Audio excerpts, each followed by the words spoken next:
জাতীয় রাজস্ব board NBR থেকে ইস্যু করা এক চিঠিতে 12 ধরনের পণ্য বন্দরের পরিবর্তে ইনল্যান্ড কন্টেইনার ডিপোতে আমদানি পণ্য স্থানান্তর, মালামাল আনস্টাফিং এবং ডেলিভারির অনুমতি দেওয়া হয়। এসব পণ্যের মধ্যে ক্যালসিয়াম কার্বনেট, ক্যালসিয়াম ফসফেট, মিথানাইল গ্লিসারলের মতো কেমিক্যাল যেমন রয়েছে তেমনি রয়েছে স্টেপল ফাইবার, কুইক লাইম সহ বেশ কিছু শিল্পের কাঁচামাল।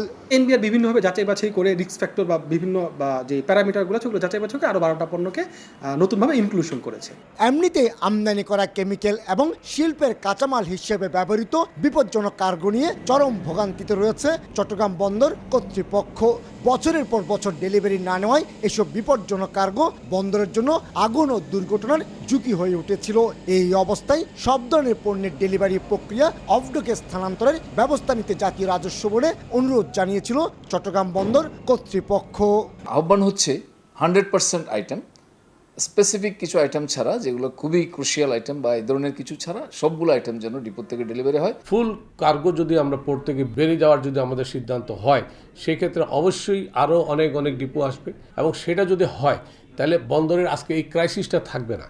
চট্টগ্রাম বন্দর ও তার আশপাশের এলাকায় বর্তমানে 21টি প্রাইভেট আইসিডি বা অফডক কাজ করছে।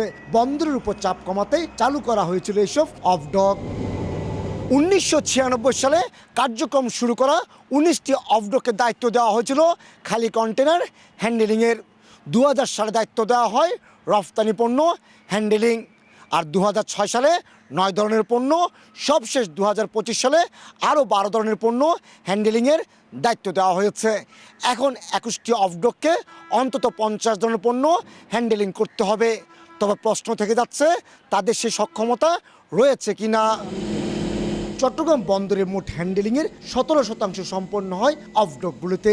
তবে অফডকের সক্ষমতা এখনও 33% অব্যবহৃত বলে দাবি অফডক মালিকদের সংগঠন বিগডার।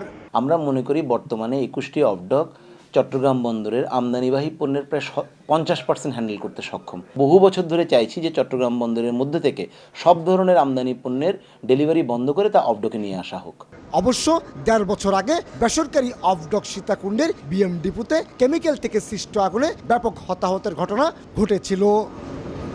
কমল দে, সময় সংবাদ, চট্টগ্রাম।